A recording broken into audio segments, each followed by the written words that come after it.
Hello, all of my friends at the Flora Park Public Library. This is Dorothy Gale of Kansas. I was wondering if today we'd like to read a story together. Excellent! Let's get started. Now, the story I've brought with me here today is The Wizard of Oz, and this is one of my favorite stories. And if it's one of your favorites too, then that's even better.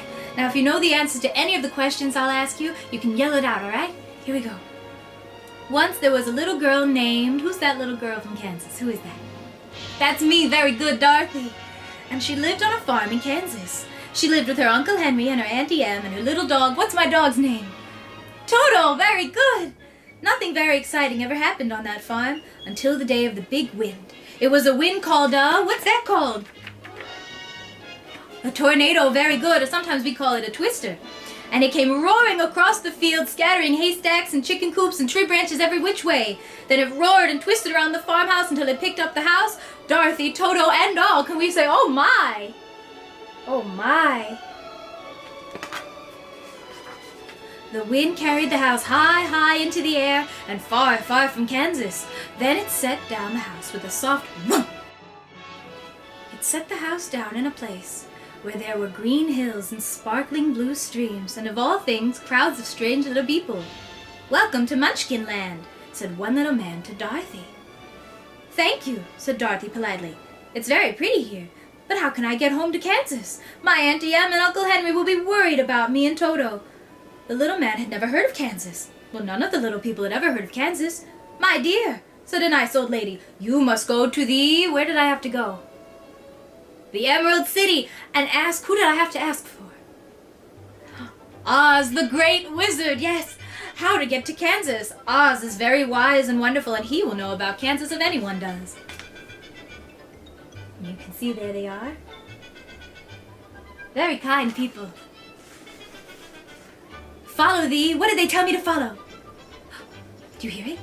Follow the yellow brick road. Follow the yellow brick road. Follow the yellow brick road, very good. "And you can't go wrong," said a little gentleman. "It will take you right to the Emerald City." So Dorothy and Toto set off down the yellow brick road, and before long they came to a cornfield, and there was a... Who was up there? Scarecrow, very good. He was a most unusual scarecrow. He could nod and wink and even talk. When he learned that Dorothy and Toto were going to see the wizard, he decided that he would go too. "Perhaps the mighty wizard could give me some brains," he said. Dorothy agreed that even a scarecrow would be better off with a brain or two, so she helped him down off the pole and over the fence. And there we are. And what did we say? "We're off to see the wizard, the wonderful Wizard of Oz." After a bit, Dorothy and Toto and the scarecrow saw beside the road a man who was made entirely of tin. He stood holding an axe, but he didn't speak and he didn't stir. "Why, he's all rusted," said Dorothy. She ran to a nearby cottage where she found, and what was he asking for? He couldn't really move his mouth, and he said, "Oil can." What does that mean? Oil can. An oil can. Then she oiled the Tin Man's joints very carefully. The Tin Woodman had never been so grateful that he could once more move. And when he heard that Dorothy and the Scarecrow were going to see the Great Wizard, he asked if he might come too. "Perhaps Oz might give me a heart," he said. "It's most difficult to be without a heart. I want to love people, but one needs a heart for that. That is quite important in order to care about people, wouldn't you say?" "I suppose one does," said Dorothy. "All right, come along with us. And let's take the oil can," said the Scarecrow. "We don't want you to rust again." And so all they went down the yellow brick road, Dorothy and Toto, the Scarecrow, and the Tin Woodman, and of course the oil can. Suddenly, there was a terrible roar. Can we all roar? Roar! Oh my! And a huge lion jumped onto the road. He opened his mouth and showed his sharp teeth. It seemed he wanted to gobble Toto up. "Don't you dare!" cried Dorothy, and slapped him on the nose. Can we all go slap like this on the lion's nose? Very good. There he is. Is he a mean lion? I thought he was. Should we find out? The lion stopped roaring and began to cry. Can we all go boo-hoo? Good job. "Why, you're just a big coward," said Dorothy. "I know," sobbed the lion. "I can't help it. I was born this way." What did he need from the wizard? Do you remember? Should we find out? Let's see. Dorothy and her friends felt so sorry for the weeping lion that they invited him to come with them. Perhaps the mighty Oz might give you some courage. courage! Very good, said Dorothy. The Cowardly Lion wanted courage more than anything, so he was happy to join them to the Emerald City of Oz. As night was coming on, the travelers saw a great castle near the road. Oh dear! The Cowardly Lion shivered. Oh my! The Wicked Witch of the West lives there! Let's hide! Quickly! See, there he is. And as they all went down the road again, what did we say? We're up to see the wizard, the wonderful Wizard of Oz! Very good.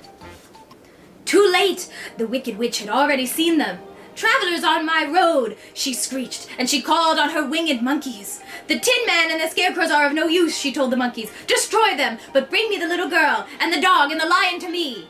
The winged monkeys swooped down upon Dorothy and her friends, and they threw the Tin Man from the cliff, and he lay below, bent and battered. They tore the straw from the Scarecrow and tossed his clothes into the tree, so there was nothing left of him but that bundle of old clothes. But Dorothy, Toto, and the Cowardly Lion were carried away to the Wicked Witch. Can we go? Oh no!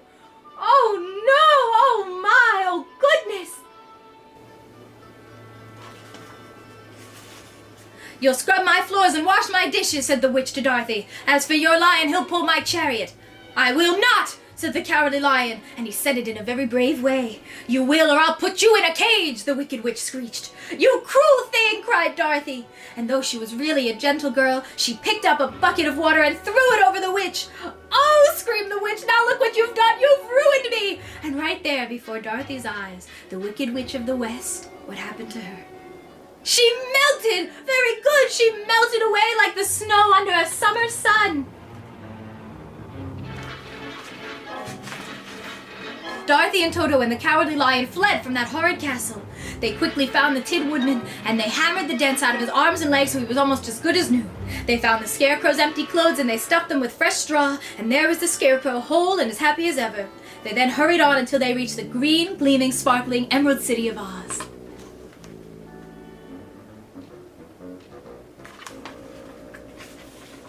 When the great wizard Oz learned that the travelers at his gates had melted the Wicked Witch of the West, he allowed them to see him. He was not exactly what Dorothy had expected. He was a timid little man who hid behind his emerald throne when they first came in. However, he was also very wise. You want brains, do you? He said to the Scarecrow. He took the straw out of the Scarecrow's head and put a big heap of pins and needles in its place. Now, you're bristling with good, sharp brains, said he. Use them and you'll be as clever as you can be. The Scarecrow is clever already, whispered Dorothy. I suspected as much, said the wizard. So he didn't need a real brain after all. He was already clever and smart, right? And then on to the Tin Man. The wizard put a pretty little heart made of red satin. The Tin Woodman has already been so tender-hearted all along. I imagine so, replied the wizard. The wizard then gave the Cowardly Lion a magic potion, and the lion gulped down every drop. When he finished, he roared louder than he had any time in his whole life. I feel so brave, he cried. You were already brave, the wizard told him. Courage means doing what's right, even if you feel afraid while doing it. Isn't that so true? Who else here can be very brave? Raise your hand. Very good, excellent. And I know that all of us here can be brave and kind and smart, and I know we're all those things, right?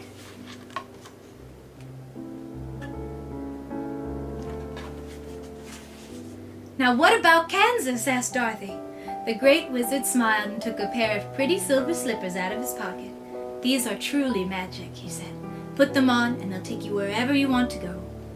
So Dorothy put on the slippers, said goodbye to her friends, picked up Toto and thought, Kansas, and what did I have to think and what did I have to do? Do we remember?